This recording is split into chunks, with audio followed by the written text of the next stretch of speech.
কাকা, কেন বিষ নেই? এটা মুখ দিয়ে যদি 100 কামড় দেয় মানুষ মারে না, মরে গেলে তার জীবনে কোনো ক্ষতি হয় না। আর আমি শুনেছি কাকা এই সাপের নাভিতে নাকি 2টা কাটা হয়, কিন্তু আসলে দেখেননি। এই পেঁয়াজ লাগাইস না, কাটা ঢুকাইস নি কলম আদি।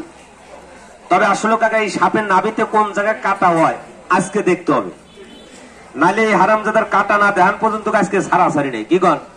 কথা কয় না। তাহলে দেখবো আজকে কাটা কোন জায়গায় আছে।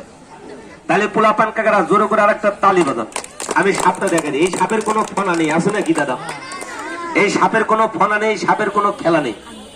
তবে আমি যে সাপটা নতুন ধরছি কাকা, এই সাপটা আমি একটু দেখাই। সাপটা একটা চায়না জালের ভিতরে পড়ছিল। সাপটা দেখ, মানুষের মুখে মুখে গল্প শুনছেন, সরাসরি দেখতে পারেননি। তবে সাপটা আজকে বাস্তবে দেখতে পারবেন। এই দেখেন, এই যে বামালে একটা বাচ্চা মাঠে চায়না জালে। এই সাপটা ধরা পড়ছে কাকা আমাদের ফরিদপুরের ভিতরে একটা জায়গা আছে সিএমবি ঘাট, আছে নাকি? আমরা গত 3 দিন আগে কাকা সিএমবির ঘাটে একটা মজমা করছি। এক মুরব্বী ধরে চলে আইসে, এসে করতেছে বাবাজি সাপ ধরতে পারেন না? আমি বললাম কাকা পারি।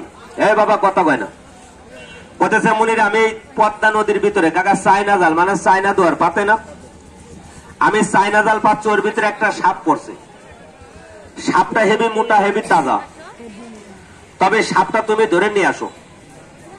কাকা আমি গেছি, সাপটাকে ধরে নিয়ে আসি। তবে